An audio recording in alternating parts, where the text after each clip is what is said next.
Assalamu alaikum, dear students. I hope each and everyone is well and is safe.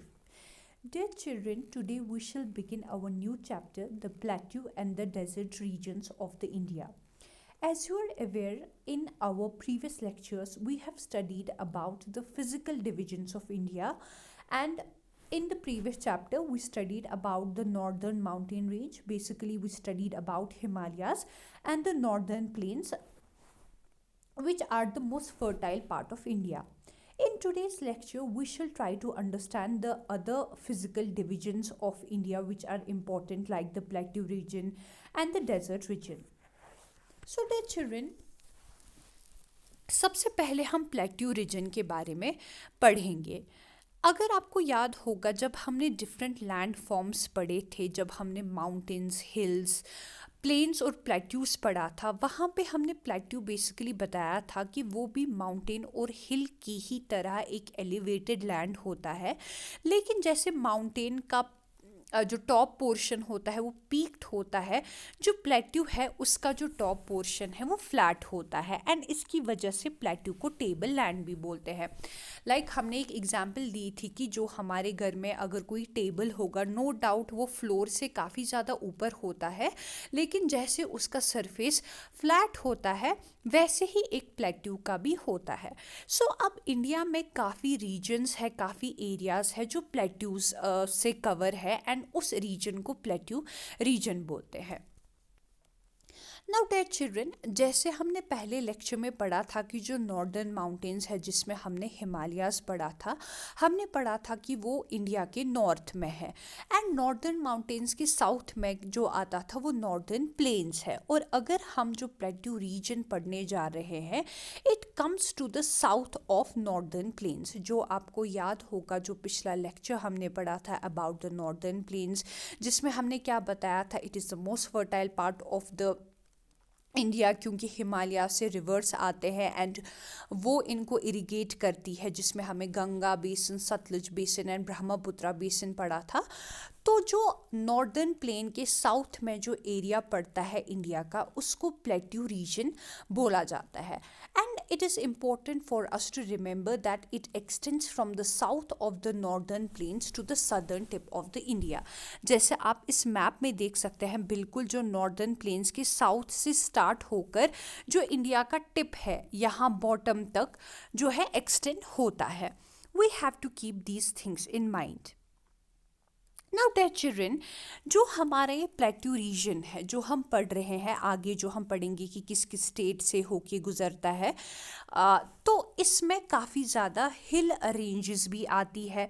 If you are able to recall, मैंने आपको बताया था जब भी आप किसी माउंटेन रेंज या हिल रेंज के बारे में बात कर रहे हैं, तो रेंज का मतलब होता है कि आप सिर्फ एक माउंटेन या हिल के बारे में बात नहीं कर रहे हो, basically you are talking about a group of mountains और हिल्स।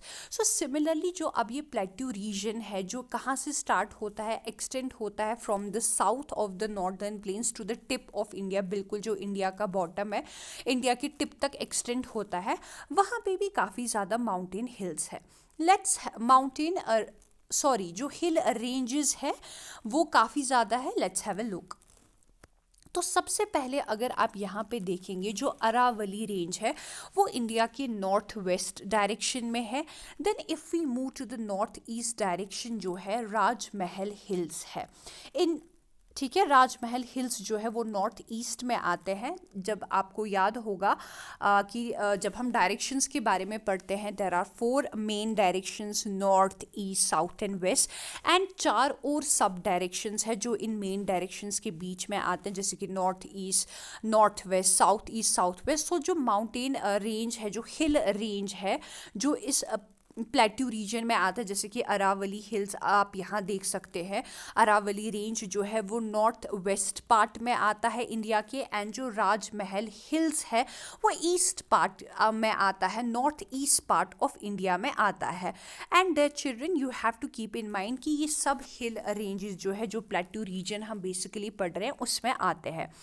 मूविंग अहेड, अब जो ये प्लेटू रीजन हम पढ़ रहे हैं, अभी तक हमने पढ़ा कि जो अरावली रेंज है वो नॉर्थ वेस्ट में आता है एंड राजमहल हिल्स जो है वो नॉर्थ ईस्ट में आता है। लेकिन अगर आप ये मैप देखें, जो येलो कलर का पार्ट और जो ऑरेंज कलर का पार्ट आप देख रहे हैं, ये भी हिल रेंजेस है। एंड जो येलो कलर का पार्ट है जो ईस्टर्न पार्ट ऑफ इंडिया में आता है, इनको ईस्टर्न घाट्स बोलते हैं। वाइल एज जो इसके ऑपोजिट में आता है वेस्टर्न पार्ट में, उसको बोला जाता है Western Ghats in the west. ठीक है, आपको ये जब मैंने आपको गंगा ब्रह्मपुत्रा बेसिन के बारे में भी पढ़ाया था, तो वहाँ पे मैंने आपको बताया था कि जो इंडियन ओशन है, जो दुनिया का थर्ड लार्जेस्ट ओशन है, it is divided into two important parts. एक यहाँ पे आप देख सकते हैं bay of Bengal, I hope this is clearly visible to you, जो इंडिया के ईस्ट पार्ट में आता है। एंड जो दूसरा हिस्सा है जो इंडिया के वेस्ट पार्ट में आता है, that is called the Arabian Sea. And यहाँ पे आप देख सकते हैं नीचे बिल्कुल इंडियन ओशन है जो इंडिया के साउथ पार्ट में आता है। सो बेसिकली जो ये वर्ल्ड का सबसे तीसरा बड़ा ओशन है, Indian Ocean, it is divided into two important parts, the Bay of Bengal and the Arabian Sea. And यहाँ पे इस मैप में आप देख सकते हैं कि जो ईस्टर्न घाट्स है वो बे ऑफ बंगाल के पास में आते हैं, क्योंकि ये ईस्टर्न पार्ट ऑफ इंडिया में आते हैं। और जो वेस्टर्न घाट्स है वो अरेबियन सी के पास में आते हैं, because they fall in the west part of India. I hope this much is clear. So अभी तक हमने क्या पढ़ा? हमने पढ़ा कि इंडिया में काफ़ी एक रीजन जो है प्लेट्यू से कवर है, और हमें पता है कि प्लेट्यू बेसिकली एक ऐसा लैंड फॉर्म होता है जो अर्थ से काफ़ी ज़्यादा ऊंचा होता है, लेकिन उसका जो टॉप पोर्शन है वो फ्लैट होता है। और जो ये प्लेट्यू रीजन है इंडिया में कहाँ से स्टार्ट होता है? जो साउथ होता है नॉर्दर्न प्लेन से, वहाँ से एक्सटेंड होता है, जो टिप बिल्कुल इंडिया के बॉटम में होता है। एंड उसमें डिफरेंट हिल रेंजेस है, जैसे कि अरावली रेंज है, राजमहल हिल्स है, ईस्टर्न घाट्स और वेस्टर्न घाट्स है। और जो भी ये प्लेट्यू रीजन है वो रॉकी और अनइवन है, वो काफ़ी पथरीला है। एंड अनइवन का मतलब है प्लेन नहीं है, फ्लैट नहीं है। ठीक है, now if we move back to this map जो आपकी बुक में भी प्रेजेंट है पेज नंबर 26 पे, तो इस मैप से हम लोगों को आइडिया मिल जाएगा कि जो ये प्लेट्यू रीजन है ये किस किस स्टेट को कवर करता है। So first of all it covers the state of Gujarat, Madhya Pradesh, Maharashtra, Jharkhand, Chhattisgarh, Odisha, Andhra Pradesh, Telangana, Karnataka, Tamil Nadu and the eastern part of Kerala. सो आप लोगों को क्या करना है, जो ये डिफरेंट स्टेट्स है, जैसे मैंने आपको पिछले लेक्चर्स में भी बोला कि इंडिया की जो हिमालयन स्टेट्स है या फिर जो नॉर्दर्न प्लेन्स में कौन कौन से स्टेट आते हैं, you have to remember all the states. इनका जो नाम है वो बाय हार्ट आपको याद रखना है। सो एक बार फिर से हम समझने की कोशिश करते हैं कि जो प्लेट्यू रीजन है उसमें कौन कौन सा स्टेट फॉल होता है। First of all Gujarat, Madhya Pradesh, Maharashtra, Jharkhand, Chhattisgarh, Odisha, Andhra Pradesh, Telangana, Karnataka, Tamil Nadu and eastern part of Kerala. क्योंकि हमने क्या पढ़ा था कि बिल्कुल जो इंडिया का टिप है वहाँ तक जो है प्लेट्यू रीजन जो है एक्सटेंड होता है। Now moving ahead, now dear children, एक इम्पॉर्टेंट रिवर है जिसका नाम है नर्मदा। रिवर नर्मदा बेसिकली इस प्लेट्यू रीजन को क्या करती है, डिवाइड करती है into two important parts, the central highlands in the north and the Deccan plateau in the south. Here in this picture which is clearly visible कि बीच में जो है एक नदी जाती है जो नर्मदा रिवर है, और जो ये पूरा प्लेट्यू रीजन है, अभी तक जो आपने अपने बुक पे भी मैप देखा होगा, उसको दो हिस्सों में डिवाइड करती है। जो ऊपर वाला हिस्सा है उसको सेंट्रल हाईलैंड्स बोलते हैं, और जो साउथ की तरफ नीचे वाला हिस्सा है उसको डेक्कन प्लेट्यू बोलते हैं। And one important thing there children is to remember कि जो नर्मदा रिवर है it is not a perennial river, it is not a Himalayan river, ये नॉन पेरिनियर रिवर है, ये हिमालय से ओरिजिनेट नहीं होती है। And you have to remember कि कौन सी नदी, जो रिवर नर्मदा है, जो बिल्कुल आप अपने स्क्रीन पे भी देख सकते हैं, रिवर नर्मदा क्या करती है, ये इस पूरे प्लेट्यू रीजन को डिवाइड करती है दो पार्ट्स में। जो ऊपर वाला पार्ट है या फिर जो नॉर्दर्न पार्ट है उसको सेंट्रल हाईलैंड्स बोलते हैं, और जो नीचे वाला पार्ट है उसको डेक्कन प्लेट्यू बोलते हैं। तो फिलहाल के लिए आज हम सेंट्रल हाईलैंड्स कंप्लीट करने की कोशिश करते हैं एंड कोशिश करेंगे कि जो सेंट्रल हाईलैंड्स में क्या क्या इंपॉर्टेंट चीज़ें हैं वो हम लोगों को क्लियर हो जाए। Let's go ahead.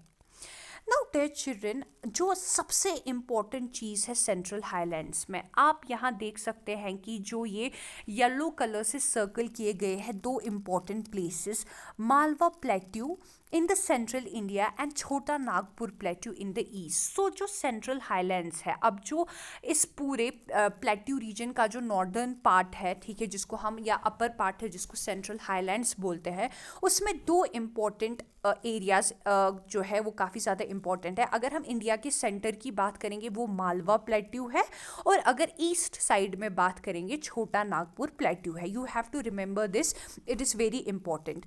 और जो सेंट्रल हाईलैंड से रिवर्स जिनका नाम है चंबल, बेटवा एंड सोन, जो है वो सेंट्रल हाईलैंड से ओरिजिनेट होती है। सो आप लोगों को याद रखना है कि जो सेंट्रल हाईलैंड से रिवर्स ओरिजिनेट होती है वो चंबल है, बेटवा है एंड सोन है। और क्या करते हैं ये रिवर्स जो है नॉर्थ की तरफ फ्लो करते हैं और ज्वाइन करते हैं गंगा एंड जो इसकी ट्रिब्यूटरी है यमुना। वाइल एट जो नर्मदा रिवर और तापी रिवर है वो विंध्या हिल्स में स्टार्ट होती है और वेस्ट वर्ड्स की तरफ चलती है अरेबियन सी की तरफ। तो फॉर एग्जांपल अगर यहाँ पे हम बात करेंगे कि इस वाले रीजन में जो रिवर्स है, चंबल है, बेटवा है, सन है, सोन है, वो सेंट्रल हाईलैंड्स में स्टार्ट होती है एंड यहाँ नॉर्थ की तरफ चलने लगती है। एंड हमें पता है जब हमने गंगा बेसिन पढ़ा था, हमने पढ़ा था कि वो नॉर्दर्न पार्ट ऑफ इंडिया में आती है। तो जो ये रिवर्स है वो नॉर्थ की तरफ चलती है एंड गंगा और उसकी ट्रिब्यूटरी जो है यमुना को मिलती है। दूसरी जो रिवर्स है नर्मदा जैसे मैंने आपको बोला, अगर ऊपर जो है सेंट्रल हाईलैंड्स है, यहाँ पे आपको डेक्कन प्लेट्यू दिख रहा होगा, तो इनके बीच में जो रिवर फ्लो करती है उसको नर्मदा रिवर बोलते हैं।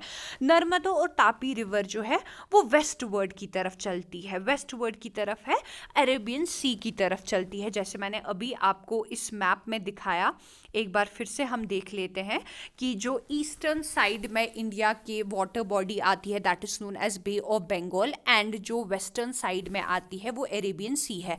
तो विच मीन्स कि जो नर्मदा रिवर और तापी रिवर है वो वेस्ट वर्ड्स फ्लो होती है अरेबियन सी की तरफ, वाइल एज जो हमने चंबल, सोन, बेटवा पढ़ा वो नॉर्दर्न रीजन की तरफ फ्लो करती है और गंगा और यमुना को मिल जाती है।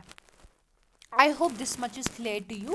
एंड जो एक और इम्पॉर्टेंट चीज़ हम लोगों ने याद रखनी है कि जो मालवा प्लेट्यू है, यहाँ पे आप देख सकते हैं अरावली रेंज के पास में आता है, एंड जो विंध्यावन रेंज है इसके साउथ में आता है। तो बेसिकली हम लोगों को ये याद रखना है कि जो मालवा प्लेट्यू है ये दो माउंटेन रेंजेस के बीच में आता है।